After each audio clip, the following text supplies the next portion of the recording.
മാറ്റുകയാണ്, സമ്പൂർണ്ണതയുള്ളതാക്കി തീർക്കുകയാണ്, തികവുള്ളതാക്കി തീർക്കുകയാണ്.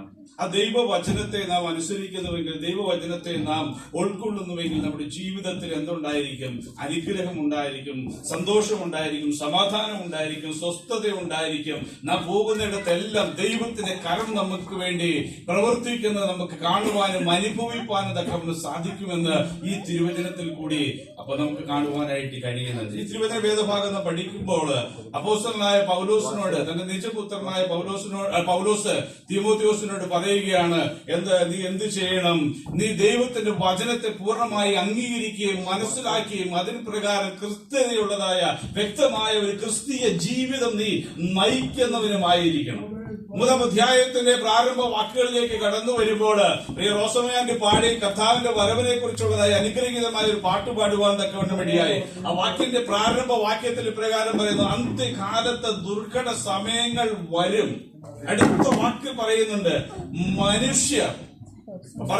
മനുഷ്യർ സ്വസ്നേഹികളും ദ്രവ്യാഗ്രഹികളും വമ്പ് പറയുന്നവരും അഹങ്കാരികളും ദൂഷകന്മാരും അമ്മയപ്പന്മാരെ അനുസരിക്കാത്തവരും നന്ദി കെട്ടവരും അശുദ്ധരും വാത്സല്യമില്ലാത്തവരും ഇണങ്ങാത്തവരും ഏഷണിക്കാരും അജിതേന്ദ്രിയന്മാരും ഉഗ്രന്മാരും സൽഗുണദോഷികളും ദ്രോഹികളും ദാർഷ്ട്യക്കാരും നിഗളികളുമായി ദൈവപ്രിയമില്ലാതെ ഭോഗപ്രിയരായി ഭക്തിയുടെ വേഷം ധരിച്ച് അതിന്റെ ശക്തിയെ ത്യജിക്കുന്നവരുമായിരിക്കും. ഇതാരെ കുറിച്ച് പറഞ്ഞിരിക്കുന്നത്? മനുഷ്യർ. ഈ ആരാണ് ഈ മനുഷ്യര്? നമ്മൾ പറയും സ്തോത്രം, ആ ദൈവത്തെ അറിയാതെ കിടക്കുന്നതായ, അല്ലെങ്കിൽ വിശ്വാസത്തിലേക്ക് കടന്നു വരാത്ത കത്തോലിക്കക്കാരനാ, അല്ലെങ്കിൽ യാക്കോബക്കാരനാ, അല്ലെങ്കിൽ മുസ്ലിമാ, ഹിന്ദുവാ എന്നെല്ലാം നമ്മൾ പറയും.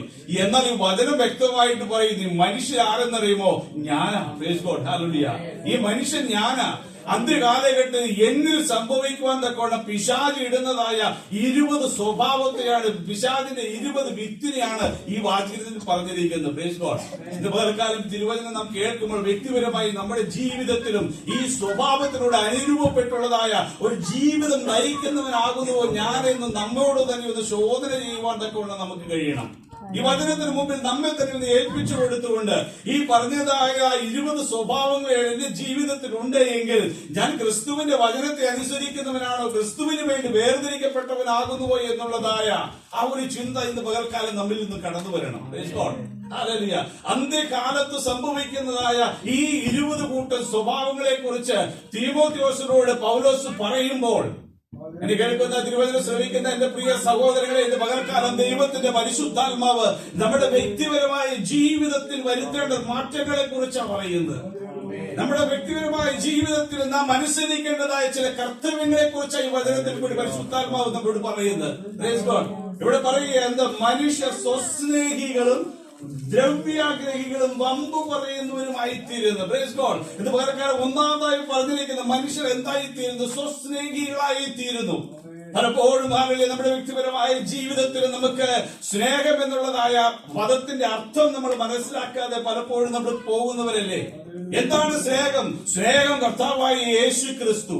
ആ കർത്താവായ യേശു ക്രിസ്തുവിനെ നാം മനസ്സിലാക്കിയിട്ടുണ്ടെങ്കിൽ, യേശുവിനെ നാം നമ്മുടെ നാഥനും രക്ഷിതാവുമായി നമ്മുടെ ജീവിതത്തിൽ നാം അംഗീകരിച്ചിട്ടുണ്ടെങ്കിൽ നമ്മുടെ ജീവിതത്തിൽ എന്തുണ്ടായിരിക്കും? സ്നേഹമുണ്ടായിരിക്കും. Praise God. നാം നമ്മെ തന്നെ സ്നേഹിക്കുന്നവരാകത്തില്ല എന്നാണ് പദത്തിന്റെ വ്യക്തമായ അർത്ഥം. സ്വസ്നേഹികളായി തീരുക. ഇത് പകൽക്കാലം നാം ചോദിക്കുക, നമ്മോട് തന്നെ ചോദിക്കുക, ഈ പദപ്രകാരം ഞാൻ എന്നെ തന്നെ സ്നേഹിക്കുന്നവരാകുന്നുവോ? നമ്മെ തന്നെ നാം സ്നേഹിക്കണം. നമ്മോട് തന്നെ നമുക്ക് ബഹുമാനം ഉണ്ടായിരിക്കണം. അപ്പോൾ തന്നെ ഇതിനെല്ലാം കാരണഭൂതനായി തീർന്നതായ കർത്താവിനെ ഞാൻ പൂർണ്ണമായി സ്നേഹിക്കുന്നുണ്ടോ, അവനെ ഞാൻ അനുസരിക്കുന്നുണ്ടോ, അവന് ഞാൻ വിധേയപ്പെട്ട് ജീവിക്കുന്നുണ്ടോ എന്ന് നമ്മോട് തന്നെ ചോദിപ്പാൻ തക്കവണ്ണം ഇന്ന് പകൽക്കാലം ഇടയാകട്ടെ. Praise God. ഈ പറഞ്ഞതായ 20 സ്വഭാവങ്ങളും വാസ്തവത്തിൽ തിരുവചനം പഠിച്ച ഉൽപ്പത്തി പുസ്തകത്തിലുള്ള തുടക്കമാണ്. ഉൽപ്പത്തി പുസ്തകത്തിന്റെ 6-ാം അധ്യായത്തിന്റെ 5-ാമത്തെ വേദവാക്യത്തിലേക്ക് ഒന്ന് കടന്നു വരുമ്പോൾ, യഹോവയായ ദൈവം തന്നെ പറഞ്ഞു, താൻ സൃഷ്ടിച്ചതായ മനുഷ്യനെ നോക്കി പറഞ്ഞു, ഭൂമിയിൽ മനുഷ്യന്റെ ദുഷ്ടത വലിയതെന്നും അവന്റെ ഹൃദയ വിചാരങ്ങളുടെ നിരൂപണത്തെയും എല്ലായ്പ്പോഴും ദോഷമുള്ളതെത്രേ എന്ന് ആര് കണ്ടു? യഹോവയാം ദൈവം കണ്ടു. Price God, hallelujah. ഇന്ന് പകൽക്കാലം നമ്മുടെ നിരൂപണങ്ങളും നമ്മുടെ വിചാരങ്ങളും എല്ലാം നന്നായി അറിയുന്ന ഒരു കർത്താവ് എവിടെയുണ്ട്? നമ്മുടെ മധ്യേയുണ്ട്. ഹല്ലേലൂയ, സ്തോത്രം. 2-3 പേർ എന്റെ നാമത്തിൽ എവിടെ കൂടിയാലും അവിടെ മധ്യത്തിൽ ആരുണ്ട്? നമ്മുടെ കർത്താവുണ്ട്. ഇന്ന് പകൽക്കാലം നാം വിശ്വസിക്കുന്ന, നമ്മെ വീണ്ടെടുത്തവനായ നമ്മുടെ നല്ല കർത്താവ് നമ്മുടെ മധ്യത്തിലുണ്ട്. ഞാൻ പൂർണ്ണമായി അത് വിശ്വസിക്കുന്നുണ്ട്. ഈ കർത്താവിന്റെ പകൽക്കാലം തിരുവചനം ഞാനിവിടെ സംസാരിച്ചു കൊണ്ടിരിക്കുമ്പോഴും എന്റെ ഹൃദയത്തിന്റെ നിരൂപണങ്ങളും എന്റെ ചിന്തകളും ആരറിയുന്നുണ്ട്? എന്റെ കർത്താവ് നന്നായിട്ട് അറിയുന്നുണ്ട്. ഞാൻ ഓരോ പ്രഭാതത്തിലും തിരുവചനം സംസാരിക്കണമെന്ന് കർത്താവിന്റെ ദാസനെ എന്നോട് അവകാശപ്പെടുമ്പോൾ, എന്നോട് പറയുമ്പോൾ, ഞാൻ ആ പ്രഭാതത്തിലെല്ലാം ദൈവസ്ഥലത്തിൽ എന്റെ പ്രാർത്ഥനാ മുറി ഞാൻ മുട്ടുകുത്തും. ഞാൻ എന്റെ ദൈവത്തോട് പറയും, കർത്താവേ, നിന്റെ വചനം എന്റെ ഉദരത്തിൽ എടുക്കുവാൻ തക്കവണ്ണം നീ കൃപ നൽകുമ്പോൾ അരുതാത്തതായ ഒരു വാക്കുപോലും, ദോഷമുള്ളതായ ഒരു വാക്കുപോലും പറയുവാൻ എന്റെ ഉദരത്തെ നീ ഒരിക്കലും ചലിപ്പിക്കരുത്. എന്റെ ഉദരത്തെ നീ ശുദ്ധിയുള്ളതാക്കി തീർക്കണമെന്ന് ദൈവസന്നിധിയിൽ മുട്ടുമുട്ടി പ്രാർത്ഥിക്കുന്നതായ ആ ഒരു രീതിയിൽ വ്യക്തിപരമായി എന്റെ ജീവിതം എന്റെ കേൾക്കുന്ന എന്റെ പ്രിയ സഹോദരങ്ങളെ, സ്തോത്രം. ഹല്ലേലൂയ. നാം സ്വസ്നേഹികളായി തീരാതിരിക്കണമെങ്കിൽ ദൈവത്തിന്റെ സ്നേഹം നമ്മുടെ ഉള്ളത്തിൽ വാഴുവാൻ തക്കവണ്ണം ഇടയായിത്തീരണം. ഉൽപ്പത്തി പുസ്തകത്തിൽ ദൈവം പറഞ്ഞു, സ്വസ്നേഹത്തിൽ അല്ലെങ്കിൽ എന്റെ സ്നേഹത്തിൽ അനുരൂപപ്പെടുവാൻ വേണ്ടി സ്വസാദൃശ്യത്തിൽ സൃഷ്ടിച്ചതായ എന്റെ ജനം അവരുടെ ഉള്ളിൽ എന്തുണ്ടായി തീർന്നിരിക്കുന്നു? അവരുടെ ഉള്ളത്തിൽ, അവരുടെ ഹൃദയത്തിൽ എന്റെ നിരൂപണത്തിന് ഒത്തവണ്ണം കടന്നു പോകുവാൻ കഴിയാതെ വിധം അവരുടെ ഉള്ളം എപ്പോഴും കൈപ്പുള്ളതായി മാറി, ദോഷമുള്ളതായി മാറിക്കഴിഞ്ഞു എന്ന്. അതുകൊണ്ട് ദൈവം, ഹല്ലേലൂയ, അവരോടൊക്കെ വേണ്ടി ദൈവം, അവരെ കുറിച്ച് ദൈവത്തിന് എന്ത് തോന്നി? അനുതാപം തോന്നി. അവരെ കുറിച്ച് ദൈവത്തിന് വളരെ ഭാരമുളവാകാൻ തക്കവണ്ണം ഇടയായി. ഇന്ന് പകൽക്കാലം നമ്മെ നോക്കുമ്പോൾ നമ്മുടെ കർത്താവിനെ നമ്മെ കുറിച്ച് അവൻ സന്തോഷിപ്പാനിടയായി തീരണം. നമ്മെ കുറിച്ച് ഒരു ഭാരം കടന്നു വരുവാനായിട്ട് ഒരിക്കലും സാധ്യമായി തീരരുത്. വീണ്ടും പറയുക, സ്വസ്നേഹികളും ദ്രവ്യാഗ്രഹികളും. ഇന്ന് നമുക്ക് ഏറ്റവും കൂടുതൽ, വ്യക്തിപരമായി ഞാൻ എന്നെ തന്നെ വെച്ചുകൊണ്ട് പറയാം, ഏറ്റവും കൂടുതൽ ചില അവസരങ്ങളിൽ എല്ലാം ആഗ്രഹങ്ങൾ കടന്നു വരിക, അതെങ്ങനെയെങ്കിലും നേടിയെടുക്കണം, അത് പിടിച്ചെടുക്കണം. സ്തോത്രം. ഹല്ലേലൂയ. അതിനു വേണ്ടിയിട്ട് പലതും, അതിന് വേണ്ടി പണം സമ്പാദിക്കുവാൻ വേണ്ടി, അത് കൈക്കലാക്കുവാൻ വേണ്ടി വ്യഗ്രതയോടുള്ളതായ, ആർത്തിയോടുള്ളതായ ഓട്ടങ്ങൾ പലപ്പോഴും വ്യക്തിപരമായി എന്റെ ജീവിതത്തിൽ സംഭവിച്ചിട്ടുണ്ട്. എന്നാൽ ദൈവത്തിന്റെ വചനം പറയുന്ന മുമ്പേ അവര് രാജ്യവും നീതി നിങ്ങൾ എന്ത് അന്വേഷിപ്പിൻ, നിങ്ങൾക്ക് ഈ ഭൂമിയിൽ ജീവിക്കുവാൻ വേണ്ടിയുള്ളതായ സർവ്വ നന്മകളും അവന്റെ രാജ്യവും നീതിയും അന്വേഷിക്കുന്നവനായ മക്കൾക്ക് വേണ്ടി അവർ കരുതി വെച്ചിട്ടുണ്ട്.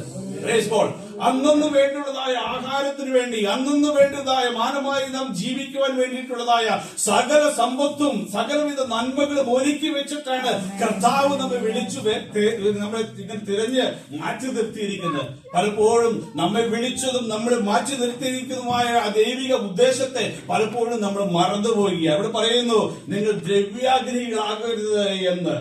അടുത്ത വാക്ക് പറയുകയാണ്, നിങ്ങൾ എന്ത് പറയരുത്? നിങ്ങൾ വമ്പ് പറയുന്നവരായി തീരരുത്. ഈ വമ്പ് പറയുക എന്നുള്ളതായ ഒരർത്ഥം പറയുമ്പോൾ ഈ പറഞ്ഞതായ പൗലോസിന് ഒത്തിരി വേണ്ടി വമ്പ് പറയാമായിരുന്നു, ഇല്ലേ? ഹല്ലേലൂയ. സഹോദരൻ, നിങ്ങൾ 1 തീമോഥെയോസ് 1-ാം അധ്യായത്തിന്റെ 13-ാമത്തെ വാക്കിലേക്ക് ഒന്ന് വന്നേ. ഫസ്റ്റ് തീമോത്തി 1:13. ഓക്കെ, അവിടെ പറയാ, മുമ്പേ ഞാൻ ദൂഷകനും ഉപദ്രവിയും നിഷ്ഠൂരനുമായിരുന്നു, എങ്കിലും അവിശ്വാസത്തിൽ അറിയാതെ ചെയ്തായിക്കൊണ്ട് എനിക്ക് എന്ത് ലഭിച്ചു? കരുണ ലഭിച്ചു. പൗലോസിന് വേണ്ടി ഒത്തിരി കാര്യങ്ങൾ തനിക്ക് വേണ്ടി തന്റെ മഹിമയെ കുറിച്ചും അല്ലെങ്കിൽ തന്റെ പാരമ്പര്യത്തെ കുറിച്ചൊക്കെ തനിക്ക് പറയുവാനായിട്ട് ഒത്തിരി കാര്യങ്ങളുണ്ട്. ഗമാലിയലിന്റെ പാദപീഠത്തിൽ ഇരുന്ന തിരുവചനത്തിന്റെ സത്യത്തെ മുഴുവൻ താൻ അരച്ച് കലക്കി പഠിച്ചു മനസ്സിലാക്കിയവനാ. Praise God. ഇന്ന് നമ്മൾ പലപ്പോഴും പലരും പറയുന്നുണ്ട്, സ്തോത്രം, പാരമ്പര്യ അല്ലെങ്കിൽ ഹല്ലേലൂയ, സ്തോത്രം, പാരമ്പര്യ വിശ്വാസികളെ കണ്ടു കഴിയുമ്പോൾ അല്ലെങ്കിൽ ഇപ്പോൾ കടന്നു വന്നതായ ജനിച്ചതായ വിശ്വാസികളെ കണ്ടു കഴിയുമ്പോൾ പെന്തക്കോസ്തിന്റെ ആദ്യ കാലഘട്ടത്തിൽ അനവധി പേർ പറയുന്നു, ഞാൻ എന്റെ ചെവിയാൽ കേട്ടിട്ടുണ്ട്, ഞാൻ പെന്തക്കോസ്തിൽ ജനിച്ചു വളർന്നവനാകുന്നുവെന്ന്. പെന്തക്കോസ്തിന്റെ എല്ലാ കാര്യങ്ങളും എനിക്കറിയാവുന്ന. അതുകൊണ്ടൊന്നൊരു കാര്യമില്ല. നീ ക്രിസ്തുവിൽ ജീവിച്ചെങ്കിൽ മാത്രമേ, ക്രിസ്തുവിൽ വളർന്നെങ്കിൽ മാത്രമേ ജീവിതത്തിൽ അർത്ഥമുണ്ടാകത്തുള്ളൂ. പാരമ്പര്യ ക്രിസ്തീയ കുടുംബം അല്ലെങ്കിൽ പാരമ്പര്യ പെന്തക്കോസ്ത് കോളത്തിൽ നിന്ന് ജനിച്ചതുകൊണ്ട് യാതൊരു പ്രയോജനമില്ല. കർത്താവായ യേശു ക്രിസ്തുവിന്റെ ജീവിതത്തെ നീ നിന്റെ വ്യക്തിപരമായ ജീവിതത്തിൽ അനുഭവമാക്കി ജീവിച്ചെങ്കിൽ മാത്രമേ സ്വർഗ രാജ്യം നിനക്ക് അവകാശമാക്കി തീർക്കുവാനായിട്ട് കഴിയത്തുള്ളൂ. ഗലാത്യ ലേഖനത്തിലേക്ക് വരുമ്പോൾ അപ്പോസ്തലനായ പൗലോസ് വളരെ വ്യക്തമായി പറഞ്ഞിട്ടുണ്ട്. ഗലാത്യ ലേഖനം 5-ാം അധ്യായത്തിന്റെ 19 മുതൽ 21 വരെയുള്ളതായി തിരുവചനവേദവാക്യം വേഗത്തിലെടുത്തവേ 19 മുതൽ 21 വരെയുള്ളതായ വേദവാക്യം 19. ജഡത്തിന്റെ പ്രവൃത്തികളോ ദുർനടപ്പ്, അശുദ്ധി, ദുഷ്കാമം, വിഗ്രഹാരാധന. അടുത്ത വാക്യം, ആഭിചാരം, പക, പിണക്കം, ജാരശങ്ക, ക്രോധം, ശാഠ്യം. അടുത്ത വാക്യം, ദ്വന്ദ്വപക്ഷം, ഭിന്നത, അസൂയ, മദ്യപാനം, വെറിക്കൂത്ത് മുതലായവ എന്ത് വെളിവാകുന്നു. ഈ വക പ്രവർത്തിക്കുന്നവർ എവിടെ കടക്കത്തില്ല എന്ന് പറഞ്ഞിരിക്കുന്നത്? ദൈവരാജ്യത്തിൽ കടക്കുകയില്ല എന്ന് ഞാൻ മുമ്പേ പറഞ്ഞതുപോലെ ഇപ്പോഴും നിങ്ങളോട് മുൻകൂട്ടി പറയുന്നു. Price God, hallelujah. ആ പദം നിങ്ങൾ വളരെ ശ്രദ്ധിച്ച് നോക്കണം. എന്താ പറയുന്നത്? ദൈവരാജ്യം അവകാശമാക്കുകയില്ല എന്ന് ഞാൻ മുമ്പേ പറഞ്ഞതുപോലെ ഈ കാര്യം താൻ മുൻപേ അവരെ അറിയിച്ചിരുന്നു എന്ന്. നിങ്ങളുടെ ജീവിതത്തിൽ നിങ്ങളിൽ എന്നുണ്ടാകരുത് ഭിന്നത ഉണ്ടാകരുത്, അസൂയ ഉണ്ടാകരുത്, മദ്യപാനത്തിൻ്റെതായ ആസക്തി ഉണ്ടാകരുത്, ദോഷമായിട്ടുള്ളതായ ഒന്നും നിങ്ങളുടെ ജീവിതത്തിൽ ഹൃദയത്തിൽ കടന്നു വരരുത് എന്ന് വളരെ വ്യക്തമായി ഗലാത്യയിലുള്ളതായ വിശ്വാസ സമൂഹത്തോട് അപ്പോസ്തലനായ പൗലോസ് മുന്നേ അവരോട് പറഞ്ഞതുപോലെ തന്നെ ഇപ്പോഴും ഞാൻ എന്ത് ചെയ്യുന്നു? ഒന്നുകൂടി നിങ്ങളോട് മുൻകൂട്ടി അറിയിക്കുന്നു. Praise God, hallelujah. This is a second warning from hallelujah Paul. ആരോട്? ഗലാത്യ വിശ്വാസ സമൂഹത്തോട്. ഇത് പകൽക്കാലം വിളിച്ചു വേർതിരിച്ചതായ ദൈവമക്കളെ, നമ്മളോട് പരിശുദ്ധാത്മാവ് മുൻകൂട്ടി ഈ കാര്യങ്ങളെ അറിയിച്ചതാ. നിന്നെ ഞാൻ വിളിച്ചതിനും വേർതിരിച്ചതിനും നിന്നെ ഞാൻ തിരഞ്ഞെടുത്തതിനും എനിക്കൊരു പദ്ധതിയുണ്ട്, പ്ലാനുണ്ട്. നിന്നെ കുറിച്ച് എനിക്ക് വലിയ ഉദ്ദേശമുണ്ട്. ആ ഉദ്ദേശം നിന്റെ ജീവിതത്തിൽ നിവൃത്തിയായി തീരേണ്ടതിന് നീ എന്റെ വചനത്തെ പൂർണ്ണമായി അംഗീകരിക്കുകയും വചനപ്രകാരം ജീവിപ്പാൻ തക്കവണ്ണം നിനക്ക് സാധ്യമാകുകയും ചെയ്യണമെന്ന് പറഞ്ഞിട്ടാണ് സ്വർഗത്തിലെ ദൈവം പരിശുദ്ധാത്മാവിനാൽ നമ്മെ മുദ്രയിടപ്പെട്ടത്. സ്തോത്ര, ഹല്ലേലൂയ. എന്നാൽ ഇന്ന് പകൽക്കാലം ആ മുദ്രയെ പൊട്ടിച്ചുകൊണ്ട് നമ്മുടെ ക്രിസ്തീയ ജീവിതം നാം എങ്ങനെ മുന്നോട്ടേക്ക് കൊണ്ടുപോകുന്നു എന്ന് നമ്മോടൊന്ന് ചോദിപ്പാൻ, നമ്മോട് തന്നെ ഒന്ന് ചോദിപ്പാൻ, നമ്മെ തന്നെ തിരുവചനത്തിന് മുൻപാകെ ഏൽപ്പിച്ചുകൊണ്ട് വിലയിരുത്തുവാൻ കൊണ്ട് ദൈവമക്കളെ നമുക്ക് കഴിയണം. Price God, hallelujah, hallelujah. തിരുവചനം വളരെ വ്യക്തമായി ഇന്ന് പകൽക്കാലം നമ്മോട് ഇടപെടുകയാണ്. സ്വർഗരാജ്യം അവകാശമായി നാം തീർക്കണമെങ്കിൽ, സ്വർഗീയ ഭവനത്തിന്റെ അംഗങ്ങളായി തീരുവാൻ തക്കവണ്ണം നമുക്ക് സാധ്യമായി തീരണമെങ്കിൽ ഈ തിരുവചനത്തിൽ പറഞ്ഞിരിക്കുന്നതായ സ്വർഗീയ ശ്വാസത്തെ മുഴുവൻ നാം ജീവിതത്തിൽ അംഗീകരിച്ചെങ്കിൽ മാത്രമേ, ഈ സ്വർഗീയ ശ്വാസത്തെ ഞാൻ നമ്മുടെ ജീവിതത്തിൽ ഏറ്റെടുത്തെങ്കിൽ മാത്രമേ, അതിന് പ്രകാരം ജീവിച്ചെങ്കിൽ മാത്രമേ സ്വർഗീയ ഭവനത്തിലെ അംഗമായി തീരുവാൻ തക്കവിടെ സ്വർഗീയ ഭവനത്തിൽ നമുക്ക് പ്രവേശനം ലഭിക്കത്തുള്ളൂ. Price God, hallelujah. അതിനുവേണ്ടി പൗലോസ് തന്നെ പറഞ്ഞിട്ടുണ്ട്. തീമോഥെയോസിന്റെ ലേഖനം 2-ാം അധ്യായത്തിലേക്ക് വരുമ്പോൾ പറഞ്ഞു, എന്താ പറഞ്ഞെന്നറിയുമോ? 2-ാം അധ്യായത്തിന്റെ 19-ാമത്തെ വാക്യത്തിലേക്ക് വരുമ്പോൾ പറഞ്ഞു, കർത്താവ് തനിക്കുള്ളവരെ അറിയുന്നുവെന്നും കർത്താവിന്റെ നാമം ഉച്ചരിക്കുന്നവൻ എല്ലാം അനീതി വിട്ടകന്നുകൊള്ളട്ടെ എന്നുമാകുന്നു അതിന്റെ മുദ്ര. Praise God, hallelujah. പരിശുദ്ധാത്മാവിനാൽ മുദ്രയിടപ്പെട്ടിരിക്കുന്ന ദൈവജനമേ, ഇന്ന് പകൽക്കാലം തിരിച്ചറിയണം ആ മുദ്രയുടെ അർത്ഥം എന്താകുന്നുവെന്ന്. Praise God. ആ മുദ്രയുടെ അർത്ഥമാണ് ഇവിടെ പറഞ്ഞിരിക്കുന്നത്. എന്ത്? കർത്താവിന്റെ നാമം വിളിച്ച് അപേക്ഷിക്കുന്ന ഏവരും അനീതി വിട്ട് ജീവിക്കുക എന്നതാകുന്നു. Price God, hallelujah. അനീതി വിട്ട് ജീവിപ്പാൻ തക്കവണ്ണം വിളിക്കപ്പെട്ടവരാ നാം ഏവരും. അനീതി വിട്ട് ജീവിപ്പാൻ തക്കവണ്ണം തിരഞ്ഞെടുക്കപ്പെട്ടവരാ നാം ഓരോരുത്തരും. വീണ്ടും താഴോട്ടേക്ക് വായിച്ചു വരുമ്പോൾ സ്തോത്രം, ഹല്ലേലൂയ. അടുത്ത പറയുക, നിങ്ങൾ എന്തുണ്ടായിരിക്കരുത്?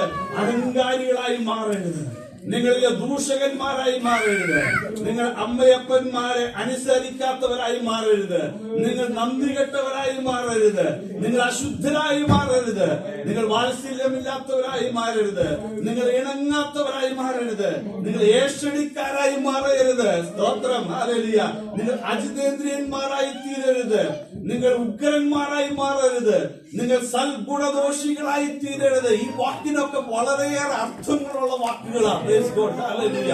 Praise God. ഇവിടെ പറയുക, നിങ്ങൾ അജിതേന്ദ്രിയന്മാരായി മാറി ഇന്ദ്രിയ ജയം പ്രാപിച്ചവരായിരിക്കണം ദൈവമക്കൾ. കൺമോഹം, ജഡമോഹം, ജീവനത്തിന്റെ പ്രതാപം, ഹല്ലേലൂയ. ദൈവമക്കളെ അത് പ്രാപിപ്പാൻ തക്കവണ്ണം ദൈവമക്കൾക്ക് കഴിയണം. ഹല്ലേലൂയ. ഏതൊരു അല്ലെങ്കിൽ ദൈവമക്കളെ ഹല്ലേലൂയ പിശാച് വേർതിരിപ്പിച്ചത് എങ്ങനെയാ? ദൈവസ്നേഹത്തിൽ നിന്ന് വേർതിരിപ്പിച്ചതെന്ന്. Praise God. സ്തോത്രം. ഇന്ദ്രിയ ജയത്തെ കംപ്ലീറ്റ് നശിപ്പിച്ചുകൊണ്ട്, പ്രൈസ് ഗോഡ്, ഹല്ലേലൂയ, അവരിൽ ദൈവം പകർന്നതായ ആ ജയത്തെ മുഴുവൻ നശിപ്പിച്ചു കളഞ്ഞുകൊണ്ട് അവന്റെ ജയ ജീവിതത്തെ എന്നേക്കുമായി ഇല്ലാതാക്കി കളയുവാൻ പിശാച് അവരിൽ മേല് ഹല്ലേലൂയ സ്തോത്രം അവന്റെ പദ്ധതി പ്ലാനുകളെല്ലാം വിട്ടു. ഇത് പകൽക്കാലം തിരിച്ചറിയട്ടെ സ്തോത്രം. നമ്മുടെ ഉള്ളിൽ നിറഞ്ഞു നിൽക്കേണ്ടത് ദൈവത്തിൻ്റെതായ കണ്ണായിരിക്കണം, ദൈവത്തിൻ്റെതായ കരമായിരിക്കണം നമ്മളുടെ മേൽ എപ്പോഴും വഹിച്ചുകൊണ്ടിരിക്കേണ്ടത്. Praise God. അശുദ്ധീന്ദ്രന്മാരും ഉഗ്രന്മാരും സൽഗുണദോഷികളും ദ്രോഹികളും ദാർഷ്ട്യക്കാരും നിഗളികളുമായി ദൈവം ഭയമില്ലാത്ത ഭോഗപ്രിയരായി ഭക്തിയുടെ വേഷം ധരിക്കുന്നവരായി തീരരുതെന്ന് മത്തായിയുടെ സുവിശേഷത്തിലേക്ക് കടന്നു വരുമ്പോൾ കർത്താവ് പറയുന്ന ഒരു കാര്യമുണ്ട്. കർത്താവിന്റെ അടുക്കിലേക്ക് ഒരിക്കൽ ഒരു മലയിൽ കർത്താവ് നിൽക്കുമ്പോൾ ശിഷ്യന്മാര് കർത്താവിന്റെ അടുക്കൽ വന്നിട്ട് ചോദിച്ചു. എന്താ ചോദിച്ചെന്നറിയുമോ? കർത്താവെ, ലോകാവസാനത്തിനും നിന്റെ വരവിനും അടയാളം എന്തെന്ന് കർത്താവിനോട് വന്ന് ചോദിച്ചു. മത്തായിയുടെ സുവിശേഷം 24-ാം അധ്യായത്തിലേക്ക് വരുമ്പോൾ നമുക്ക് അവിടെ വായിക്കുവാനായിട്ട് കഴിയും. കർത്താവിനോട് വന്ന് ശിഷ്യന്മാർ ചോദിക്കുക, കർത്താവെ, നിന്റെ വരവിന്റെ സമയം എപ്പോഴാ? ലോകം അവസാനിക്കാൻ പോകുന്ന എപ്പോഴാ? നമ്മളെല്ലാവരും സഹോദരൻ കർത്താവേ നീ വരണമേ, കർത്താവേ നീ വരണമേ എന്നല്ല നമ്മൾ പാടുന്നവരെ, ഞാൻ ഉൾപ്പെടെ പാടിക്കൊണ്ടിരിക്കുന്നവരാ. Praise God. എന്നാൽ ലോകാവസാനത്തിങ്ങൾ കാകളം ധരിച്ച് കർത്താവ് വരുമ്പോൾ കർത്താവിനോട് കൂടെ പോകുവാൻ തക്കവണ്ണം നാം ഒരുങ്ങിയിട്ടുണ്ടോ എന്ന് കൂടി പകൽക്കാലം നാം ചിന്തിക്കേണ്ടിയിരിക്കുക. Praise God. കർത്താവ് വളരെ വ്യക്തമായിട്ട് അവരോട് പറഞ്ഞു. ആ സുവിശേഷത്തിലേക്ക് വരുമ്പോൾ 3 മുതൽ താഴോട്ടുള്ള തിരുവചനവേദ ഭാഗങ്ങൾ പഠിക്കുമ്പോൾ യുഗാന്ത്യത്തിന്റെ അവസാനത്തിൽ സംഭവിക്കാൻ പോകുന്ന കാര്യങ്ങളെ കുറിച്ച് വളരെ വ്യക്തമായിട്ട് കർത്താവ് അവരോട് പഠിപ്പിച്ചു. ഇന്നീന സംഭവങ്ങൾ നടക്കും, ഇന്നീന കാര്യങ്ങളെല്ലാം നടക്കും. Praise God. നിങ്ങളുടെ യുദ്ധങ്ങളെ കുറിച്ച് കേൾക്കും, യുദ്ധസ്ഥിതികളെ കുറിച്ച് നിങ്ങൾ കേൾക്കും. Praise God. ഇതെല്ലാം സംഭവിക്കും. ക്ഷാമവും ഭൂകമ്പങ്ങളെല്ലാം ഉണ്ടാകും. Praise God. നമ്മളായിരിക്കുന്ന ചുറ്റുപാടുകളിൽ ഇതെല്ലാം നമ്മൾ കണ്ടുകൊണ്ടിരിക്കുക, പലതിനെ കുറിച്ച് നമ്മൾ കേട്ടുകൊണ്ടിരിക്കുക. സ്തോത്രം. യുഗാന്തത്തിൽ സംഭവിക്കാൻ പോകുന്നതായ കഷ്ടതകളെ കുറിച്ചെല്ലാം നാം കേട്ടുകൊണ്ടിരിക്കുമ്പോൾ ദൈവജനമേ നമ്മുടെ ഉള്ളത്തിൽ ഒരു ഭയമുണ്ടാകണം. നമ്മുടെ ഉള്ളത്തിൽ ഒരു ഭയം ഉണ്ടായേ മതിയാകത്തുള്ളൂ. കർത്താവ് വെറുതെ വന്നാൽ കർത്താവ് നമ്മെ ആരെയും കൊണ്ടുപോകത്തില്ല. ഈ ഭയമെല്ലാം നമ്മുടെ ഉള്ളിൽ വർദ്ധിച്ചു വന്ന് ദൈവത്തോടുള്ളതായ സ്നേഹം വർദ്ധിച്ചു വന്ന് അവനോട് കൂട്ടായ്മയുള്ളതായി ജീവിതം നയിച്ചെങ്കിൽ മാത്രമേ ക്രിസ്തീയ ജീവിതം ധന്യമായി സ്വർഗീയ ഭവനത്തിൽ എത്തുവാൻ തക്കവണ്ണം കഴിയുകയുള്ളൂ. Praise God. 15-ാമത്തെ വാക്യത്തിലേക്ക് വരുമ്പോൾ മറ്റൊരു കാര്യം കൂടി പറയുന്നുണ്ട്. മത്തായിയുടെ സുവിശേഷം 24-15 വരുമ്പോൾ പറയുന്നു, എന്നാൽ ദാനിയേൽ പ്രവാചകൻ മുഖാന്തരം അരുളി ചെയ്തതുപോലെ ശൂന്യമാകുന്ന മ്ലേച്ഛത വിശുദ്ധ സ്ഥലത്ത് നിൽക്കുമ്പോൾ നിങ്ങളിത് കാണുമ്പോൾ വായിക്കുന്നവൻ ചിന്തിച്ചു കൊള്ളട്ടെ, അന്ന് യഹൂദരുള്ളവർ മലകളിൽ ഓടിപ്പോകട്ടെ എന്ന്. പകൽക്കാലം തിരുവചനവേദ ഭാഗം ധ്യാനിച്ചുകൊണ്ടിരുന്നപ്പോൾ ഒരു കാര്യം എന്റെ ഉള്ളിൽ ആത്മാവ് ഇങ്ങനെ പറയുവാൻ തക്കവണ്ണം അവിടെ പറയുക, നിങ്ങൾ ദാനിയേൽ പ്രവാചകന്റെ മുഖാന്തരം അരുളി ചെയ്തതുപോലെ ശൂന്യമാകുന്ന മ്ലേച്ഛത വിശുദ്ധ സ്ഥലത്ത് നിൽക്കുന്നത് നിങ്ങൾ കാണുമ്പോൾ. ഈ വിശുദ്ധ സ്ഥലം എന്നുകൊണ്ട് ഉദ്ദേശിക്കുന്നത് എന്താ? Price God. ഹല്ലേലൂയ. വിശുദ്ധ സ്ഥലം എന്ന് ഉദ്ദേശിക്കുന്നത് നാം ഓരോരുത്തരുമാണ്. നമ്മളിൽ ഈ മ്ലേച്ഛത കാണുമ്പോൾ, നമ്മളിൽ ഈ അല്ലെങ്കിൽ ദൈവത്തിന് ഇഷ്ടമല്ലാത്തതായ പ്രവണതകൾ, ജീവിത സാഹചര്യങ്ങൾ നമ്മളിൽ കാണുമ്പോൾ വിശുദ്ധ സ്ഥലത്ത് നിൽക്കുന്നതായ ദൈവജനത്തിൽ ഈ സ്നേഹത്തിലും കൂട്ടായ്മയിലും ദൈവത്തെ വിരുദ്ധമായി നാം ജീവിക്കുന്നത് കാണുമ്പോൾ വായിക്കുന്നവൻ ചിന്തിച്ചു കൊള്ളട്ടെ. വായിക്കുന്നവൻ ചിന്തിച്ചു കൊള്ളട്ടെ എന്ന് പറയുമ്പോൾ അർത്ഥമാക്കുന്നത് ദൈവത്തെ സ്നേഹിക്കുന്നവൻ, ദൈവത്തെ മനസ്സിലാക്കിയവൻ, ദൈവവചന പ്രകാരം ജീവിക്കാൻ തക്കവണ്ണം ഏൽപ്പിച്ചു കൊടുക്കുന്നവൻ അവൻ തിരിച്ചറിയട്ടെ, അവൻ മനസ്സിലാക്കിക്കൊള്ളട്ടെ, അവൻ ഓടട്ടെ എന്ന് പറയുക. അവൻ എങ്ങോട്ടാ ഓടേണ്ടത്? അവന്റെ കൃപാസനത്തിന്റെ അടുക്കിലേക്ക്. Praise God. അവൻ മലകളിലേക്ക് ഓടിപ്പോകട്ടെ, അവന്റെ അടുക്കിലേക്ക് ഓടി വരട്ടെ എന്ന്. Praise God. ദൈവമക്കളെ സ്തോത്രം. അനീതിയും അനർത്ഥങ്ങൾ വ്യാപരിച്ചു കൊണ്ടിരിക്കുന്ന ഈ ലോകത്ത് നാം ആയിരിക്കുമ്പോൾ ദൈവത്തിന് വേണ്ടി വേർതിരിയപ്പെടുവാൻ തക്കവണ്ണം നമുക്ക് കഴിയണം. നാം വേർതിരിക്കപ്പെട്ടവരാ. Praise God. അശുദ്ധിയോട് നമുക്ക് ഒരിക്കലും കൂട്ടായ്മ ആചരിപ്പാൻ തക്കവണ്ണം നമുക്ക് കഴിയത്തില്ല. Praise God. ഏറ്റവും വലിയ ശത്രു മറ്റാരുമല്ല കേട്ടോ. ഞാൻ പറയട്ടെ, ഞാൻ തന്നെ ക്രിസ്തുവിന്റെ ഏറ്റവും വലിയ ശത്രുവായി നിൽക്കുന്നു. Price God. ഈ ദൈവവചനം അനുസരിക്കാത്ത നിമിത്തം ക്രിസ്തുവിന്റെ ഏറ്റവും വലിയ ശത്രുവായി നിൽക്കുന്നത് ഞാൻ തന്നെയാ. Price God. ഹല്ലേലൂയ. ദൈവവചനം അനുസരിക്കാത്തവനെല്ലാം ക്രിസ്തുവിന്റെ ശത്രുവാണ്. ദൈവത്തെ സ്നേഹിക്കാത്തവനെല്ലാം അവന്റെ ശത്രു തന്നെയാണ്. Praise God. സഭയ്ക്ക് പുറത്തുള്ളവരാരുമല്ല, നാം തന്നെയെന്ന് ഇന്ന് പകൽക്കാലം തിരിച്ചറിയട്ടെ. Praise God. നാം ദൈവത്തെ സ്നേഹിക്കുന്നില്ലെങ്കിൽ, വചനപ്രകാരം നാം ജീവിക്കുന്നില്ലെങ്കിൽ, ദൈവിക കൽപ്പനകളെ നാം അനുസരിക്കുന്നില്ലെങ്കിൽ നാം അവന്റെ ശത്രു തന്നെയാകുന്നുവെന്ന് ഞാനല്ല പറയുന്നത്, ദൈവവചനമോ പറയുന്നത്. Price God. ഹല്ലേലൂയ. ഇത് കർത്താവ് നമ്മെ കുറിച്ച് ആഗ്രഹിക്കുന്നത് നമ്മെ വീണ്ടും ഒന്ന് മടക്കി കൊണ്ടുവരുവാനാ. ആ സ്നേഹത്തിലേക്ക്, അവന്റെ കൂട്ടായ്മയിലേക്ക് നമ്മെ ഒന്ന് ചേർക്കുവാൻ തക്കവണ്ണം കർത്താവ് ആഗ്രഹിക്കുന്നത്. ഹല്ലേലൂയ. അങ്ങനെ പറഞ്ഞിട്ട് വീണ്ടും പറയുമ്പോൾ പറയുക, എന്തുകൊണ്ട് ഇങ്ങനെ ചെയ്യുന്നവരൊന്നും അധികം എന്ത് ചെയ്യത്തില്ല, അവരധികം മുഴുക്കത്തില്ലെന്നാ പറയുന്നത്. ഹല്ലേലൂയ. അല്ലെ, അങ്ങനെയാണ് പറയുന്നത്. 9-ാമത്തെ വാക്യത്തിലേക്ക് വരുമ്പോൾ പറയുന്നത് അവർ അധികം മുഴുക്കത്തില്ല. ഹല്ലേലൂയ. അവന്റെ എല്ലാ ജീവിത സാഹചര്യങ്ങൾ ഇവിടെ കൊണ്ട് തീരുക, ഇവിടെ കൊണ്ട് അവന്റേതായ പ്രൗഢിയും അവൻ കെട്ടിപ്പിടിക്കുന്നതും അവൻ നേടിയതും സകലതും എല്ലാം ഇവിടെ കൊണ്ട് അവസാനിച്ചു പോകുന്നു. Praise God. നമുക്ക് ലക്ഷ്യമേതാ? സ്വർഗീയ ഭവനമാണ് നമുക്ക് ലക്ഷ്യം. Praise God. സ്വർഗീയ ഭവനം ലക്ഷ്യമാക്കി ലാക്കുവെച്ച് ഓടുന്ന ദൈവമക്കളെ, സ്തോത്രം. ഹല്ലേലൂയ. ഈ പ്രപഞ്ചത്തിൽ നാം നേടുന്നത്, സമ്പാദിക്കുന്നു, സ്വരുക്കൂട്ടി വയ്ക്കുന്നു, സകലതും മായ മായ മായ. Praise God. സകലതും വ്യർത്ഥമായിത്തീരുന്നു, സകലതും കത്തിയെഴിഞ്ഞു പോകുന്നു, സകലതും ചാമ്പലായിത്തീരുന്നു. ഇതൊന്നും നമുക്ക് സ്വർഗീയ ഭവനത്തിലേക്ക് കൊണ്ടുപോകുവാനായിട്ട്, നിത്യതയ്ക്ക് അവകാശമായി ചേർക്കുവാനായിട്ട് കഴിയുന്നില്ല. സ്വർഗീയ ഭവനത്തിനും നിത്യതയ്ക്കും അവകാശമായി ചേർക്കണമെങ്കിൽ നമ്മിൽ ചില നന്മകൾ കർത്താവ് കാണണം. നമ്മിൽ ചില നന്മകൾ നമ്മിൽ ഉണ്ടായിരിക്കണം. Praise God. ഇത് മാത്രമേ അങ്ങോട്ടേക്ക് പ്രയോജനമായി തീരത്തുള്ളൂ. അവിടെ പറയുക അവർ അധികം മുഴുക്കത്തില്ല. Price God. ഹല്ലേലൂയ. അങ്ങനെ പറഞ്ഞിട്ട് താഴോട്ടേക്ക് പറഞ്ഞു കഴിയുമ്പോൾ പറയുന്നു, സ്തോത്രം. ഹല്ലേലൂയ. 14-ാമത്തെ വാക്യത്തിലേക്ക് വരുമ്പോൾ പറയുക, നീ എന്ത് ചെയ്യണം? നീ ഇന്ന് വരെ പഠിച്ചത്, നീ കേട്ടത്, നീ മനസ്സിലാക്കിയ സത്യത്തെ നീ ധരിക്കുന്നവനായിരിക്കണം. Price God. ഹല്ലേലൂയ. അതിനകത്ത് മറ്റൊരു കാര്യം കൂടി എന്റെ ഹൃദയത്തിലേക്ക് പെട്ടെന്ന് ഈ വാക്യം വായിച്ചപ്പോൾ എന്റെ ഹൃദയത്തിലേക്ക് പെട്ടെന്ന് ഓടി വന്നൊരു വാക്യമുണ്ട്. അവിടെ പറയുന്നത്, നിങ്ങളുടെ 5-ാം വാക്യത്തിലേക്ക് 3-5 വരുമ്പോൾ പറയുന്നു, അങ്ങനെയുള്ളവരെ നിങ്ങൾ വിട്ടൊഴിയണം, എന്നിട്ട് നിങ്ങൾ അവയെ വിട്ടകന്നിട്ട് നിങ്ങൾ ക്രിസ്തുവിന്റെ കൂട്ടായ്മയിലേക്ക് നിങ്ങൾ വരണം. നിങ്ങളുടെ നടപ്പ് എങ്ങനെയുള്ളതായിരിക്കണം? ഹല്ലേലൂയ. ക്രിസ്തുവിനെ അനുസരിച്ചുള്ളതായ ഒരു നടപ്പായിരിക്കണം നിങ്ങളുടേത്. Price God. ഹല്ലേലൂയ. ദൈവമക്കളെ, സ്തോത്രം. ഇന്ന് പകൽക്കാലം നമ്മുടെ ജീവിത നടപ്പ് വിശുദ്ധിയിലായിരിക്കണം. എഫെസ്യർ 4-ാം അധ്യായം 22 മുതൽ 24 വരെയുള്ള തിരുവചന വേദഭാഗങ്ങൾ പഠിക്കുമ്പോൾ വളരെ വ്യക്തമായ അപ്പോസ്തലനായ പൗലോസോട് പറയുന്നുണ്ട്, നിങ്ങളുടെ മുമ്പിലത്തെ നടപ്പ് സംബന്ധിച്ച് ചതിമോഹങ്ങളാൽ വശമായി പോകുന്ന നിങ്ങളുടെ പഴയ മനുഷ്യനെ നിങ്ങൾ ഉപേക്ഷിച്ച് എന്ത് ചെയ്യണം? നിങ്ങളുടെ ഉള്ളിൽ നിക്ഷേപിച്ചിരിക്കുന്ന ആത്മാവ് സംബന്ധമായി നിങ്ങൾ പുതുക്കം പ്രാപിക്കുന്നവരായി ദൈവ അനുരൂപമായി സൃഷ്ടിക്കപ്പെട്ടതായ പുതു മനുഷ്യനെ ധരിച്ചുകൊണ്ടുള്ളതായിരിക്കണം നിങ്ങളുടെ നടപ്പ് എന്ന്. ഹല്ലേലൂയ. ഹല്ലേലൂയ. വളരെ വ്യക്തമായിട്ട് ഈ തിരുവചനത്തിൽ കൂടി നമ്മോട് പരിശുദ്ധാത്മാവ് സംസാരിക്കുക. നമ്മൾ ഉപവസിക്കുകയും പ്രാർത്ഥിക്കുകയും ചെയ്യുമ്പോഴെല്ലാം നാം നമ്മോട് തന്നെ ചോദിക്കണം, ഞാൻ ഉപവസിക്കുന്നുണ്ട്, പ്രാർത്ഥിക്കുന്നുണ്ട്, ഞാൻ ഹല്ലേലൂയ സൺഡേകളിൽ ആരാധനയിൽ പങ്കെടുക്കുന്നുണ്ട്, എല്ലാ കോട്ടേജ് മീറ്റിങ്ങുകളിൽ ഞാൻ പോകുന്നുണ്ട്, എന്റെ വ്യക്തിപരമായി ഞാൻ പ്രാർത്ഥിക്കുന്നുണ്ട്. ഇതെല്ലാം ഞാൻ ചെയ്യുമ്പോഴും ക്രിസ്തുവുമായുള്ള കൂട്ടായ്മ ബന്ധം എന്റെ ജീവിതത്തിൽ എപ്രകാരം അത് നന്മയുള്ളതായി നിലനിൽക്കുന്നു എന്നത് പരിശോധിപ്പാൻ തക്കവണ്ണം നമുക്ക് കഴിയണം. ഞാൻ ക്രിസ്തുവിനോട് ചേർന്ന് നടക്കുന്നവനാണോ? ക്രിസ്തുവിനോട് ചേർന്ന് അവന്റെ കരം പിടിച്ച് ജീവിക്കുന്നവനാണോ ആകുന്നുവോ എന്ന് നമ്മോട് തന്നെ ചോദിപ്പാൻ ദൈവമക്കളെ നമുക്ക് കഴിയണം. Praise God. സ്തോത്രം. ഹല്ലേലൂയ. ഒരു പക്ഷെ ഞാനിതെല്ലാം പറയുമ്പോൾ നിങ്ങളുടെ ഉള്ളിൽ താൻ നേരെയായിട്ടാണോ, അല്ലെങ്കിൽ താൻ എങ്ങനെ? കുറവുകളുണ്ട് ജീവിതത്തിൽ, കുറവുകൾ നമ്മളെല്ലാവരിലും കുറവുകളുണ്ട്. നമ്മളാരും പൂർണ്ണരല്ല. എന്നാൽ ദൈവവചനം കേൾക്കുമ്പോൾ ദൈവവചനത്തിന് മുൻപാകെ ഏൽപ്പിച്ചു കൊടുത്താൽ ഒരു അനുതാപ ഹൃദയം, ഒരു മാനസാന്തരത്തിൻ്റെതായ അവസ്ഥ നമ്മുടെ ഉള്ളിലുണ്ടെങ്കിൽ നമ്മുടെ ഹൃദയത്തെ ആരറിയുന്നു? ദൈവം അറിയുന്നു. Praise God. മനുഷ്യനല്ല നമ്മുടെ ഹൃദയത്തെ അറിയുന്നത്. ഹൃദയത്തെ അറിയുന്നവൻ, നന്നായി അറിയുന്നവൻ ദൈവമാണ്. നിങ്ങളെല്ലാ വ്യക്തിപരമായ ജീവിതത്തിൽ നിങ്ങൾ ദൈവത്തോട് കൂടെ നടക്കുന്ന ഓർത്ത് ഞാൻ ദൈവത്തിന് മഹത്വം കൊടുക്കുക. നിങ്ങളെല്ലാം ദൈവത്തെ അനുസരിച്ച് ജീവിക്കുന്ന ഓർത്ത് ഞാൻ ദൈവത്തിന് മഹത്വം കൊടുക്കുക. Price God. ഹല്ലേലൂയ. നമ്മുടെ ജീവിതത്തിൽ നമുക്ക് പുകഴുവാൻ എന്തെങ്കിലും ഉണ്ടെങ്കിൽ അവൻ തന്ന നന്മകൾ മാത്രമേ ഉള്ളൂ. ഈ നന്മകളെല്ലാം നാം അനുഭവിക്കുന്ന നാം അവരോട് കൂടെ നടന്നത് കൊണ്ട് മാത്രമാണ്. Praise God.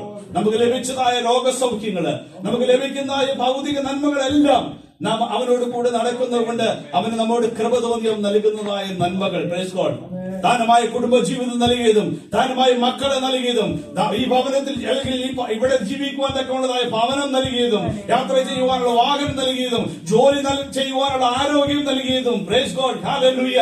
യാത്ര ചെയ്യുവാനുള്ള വാഹനങ്ങളെ എല്ലാം നൽകിയതും അവന്റെ കൃപ ഒന്നുകൊണ്ട് മാത്രം നാം ദൈവത്തോട് ചേർന്ന് നടക്കുന്നത് കൊണ്ട്. Praise God. അവൻ നമ്മെ തള്ളിക്കളയാതെ വണ്ണം, അവൻ നമ്മെ മറുതളയാതെ വണ്ണം നമുക്ക് വേണ്ടുന്ന എല്ലാ പ്രൊവിഷൻസും കൊണ്ട് അവൻ നമ്മെ ഓരോ ദിവസവും നടത്തുന്ന ഒരു നല്ല ദൈവം. Price God. ഹല്ലേലൂയ.